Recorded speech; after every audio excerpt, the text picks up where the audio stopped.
Hello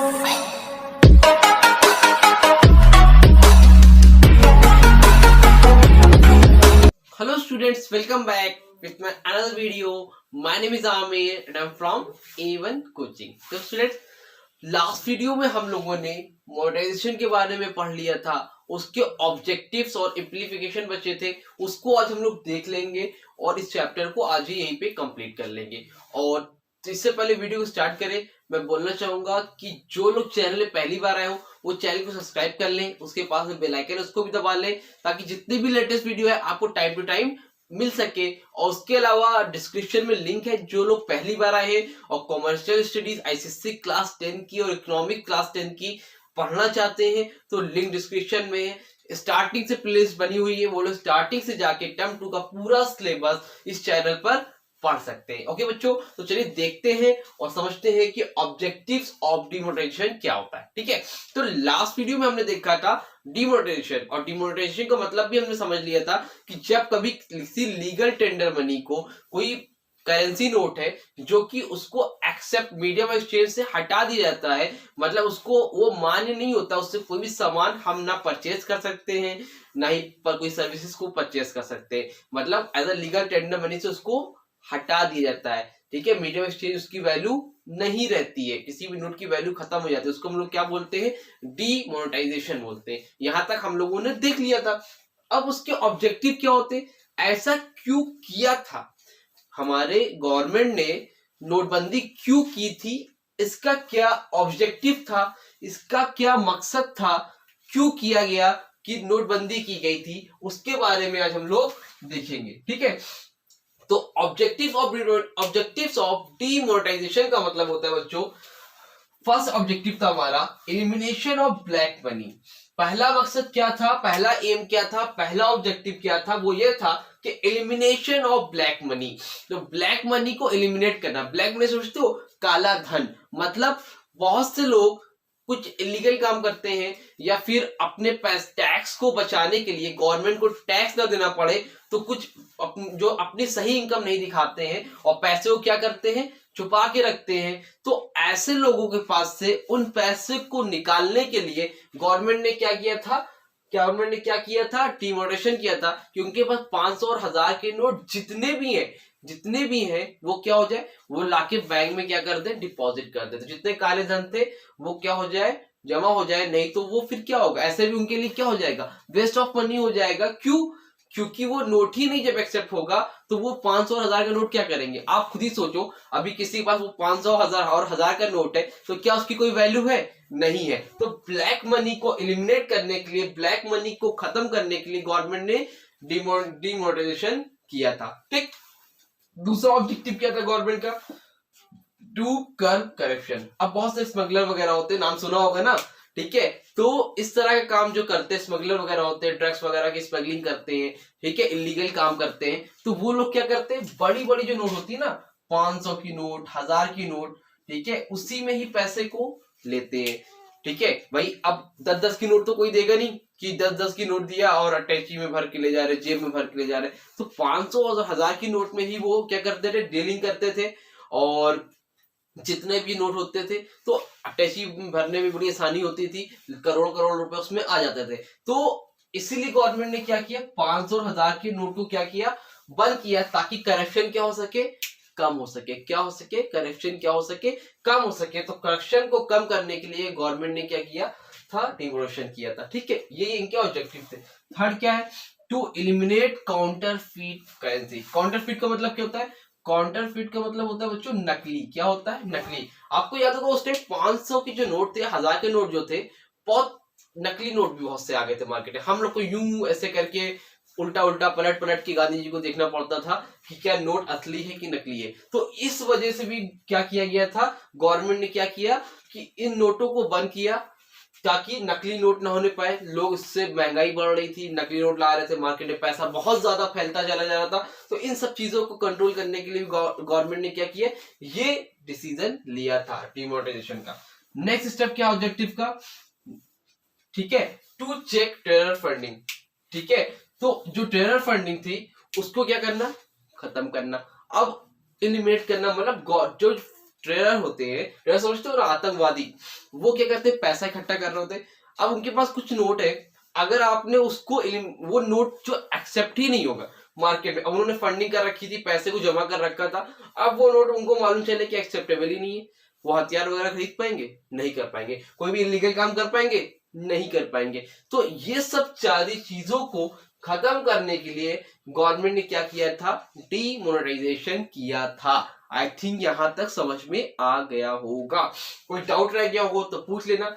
इसके notes आप लोगों को जैसे ही चैप्टर खत्म होगा, आज ही चैप्टर इस वीडियो में खत्म हो जाएगा, आपको कल ही जो है लिंक मैं दे दूंगा, नई वीडियो बनाऊंगा उसमें आपको नोट्स दे दूंगा, ठीक है। तो उसके लिए फिक्र मत करिएगा, कोई डाउट होगा तो पूछ लीजिएगा, जल्दी से स्क्रीनशॉट ले लो और फिर मैं जस्ट इसके बाद इसका एप्लीकेशन बता देता हूं और आपका ये चैप्टर भी कंप्लीट हो जाएगा। तो चलिए अब देखते हैं कि इम्प्लीकेशन ऑफ डिमोनेटाइजेशन क्या थे, मतलब इससे लोगों के ऊपर क्या इफेक्ट पड़ा, अच्छा पड़ा, खराब पड़ा, क्या इफेक्ट हुआ, या फ्यूचर में क्या प्रॉब्लम हुई, या उस टाइम क्या प्रॉब्लम्स थी, ये सारी चीजें हम लोग देखेंगे अब, ठीक है। तो पहला क्या इफेक्ट पड़ा उस पे, वो था inconvenience and hardship to people. Inconvenience and hardship to people का मतलब क्या है, मतलब जो लोग थे उस टाइम जिनको पैसों की नीड थी, उनके लिए क्या था, बहुत दिक्कत हो रही थी, वो बैंक में जाके उनको लंबी लंबी लाइनें लगानी पड़ती थी। उसके अलावा पैसा जो कैश विड्रॉ करते उस पर भी लिमिट रखी थी। लिमिट क्या रखी थी कि 4000 रुपीज पर डे, एक दिन में आप 4000 से ज्यादा रुपए नहीं निकाल सकते हो, ठीक है।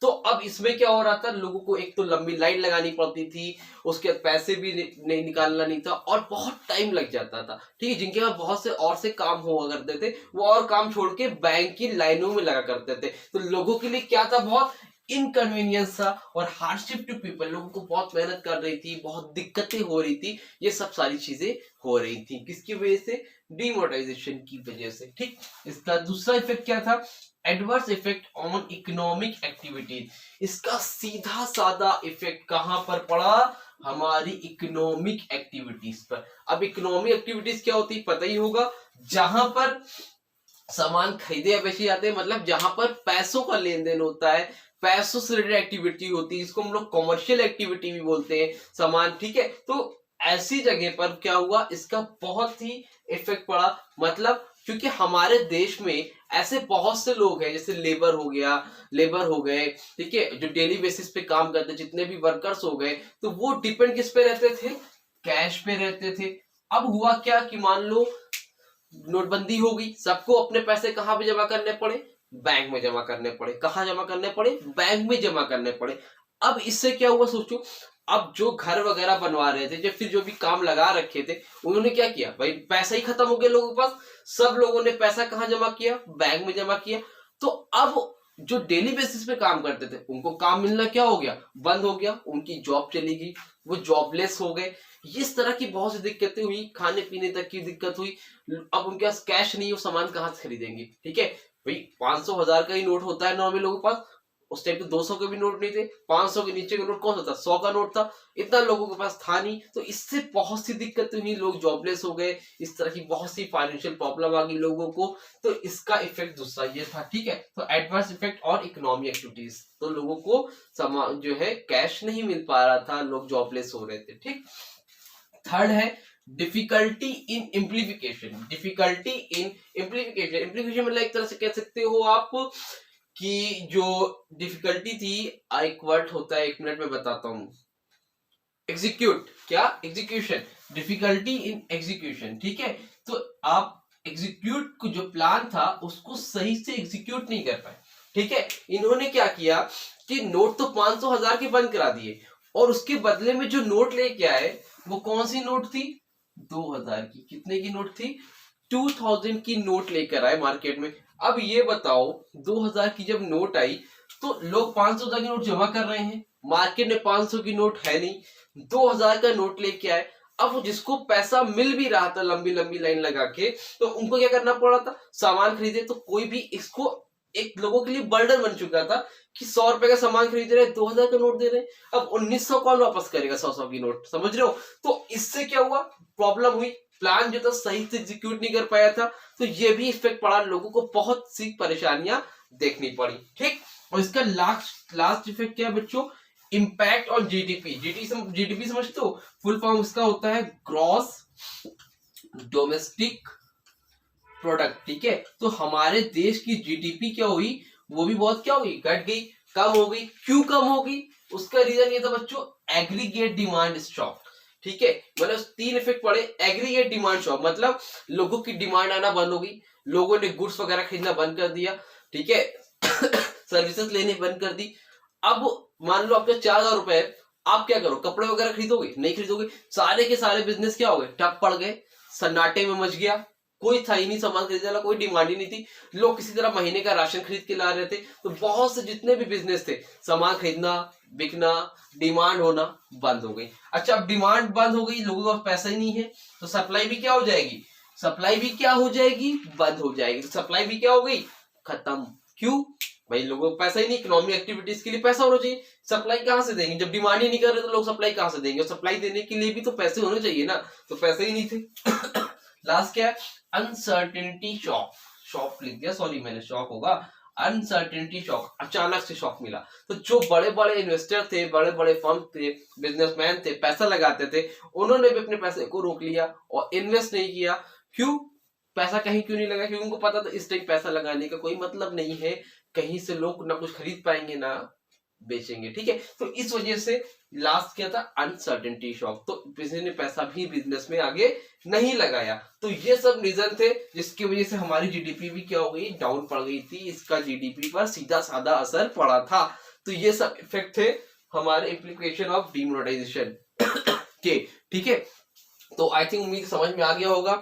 अच्छे से देख लो, इसके पेपर में भी आने के चांसेस रहेंगे। अभी तक तो नहीं आया था, बट अब आएगा, क्योंकि इसको अभी ऐड किया गया है, लास्ट ईयर में ऐड किया गया था, बट लास्ट ईयर पेपर नहीं हो पाया था। ठीक है, तो जल्दी से स्क्रीनशॉट ले लो, बस 2 सेकंड में आया, ले लिया।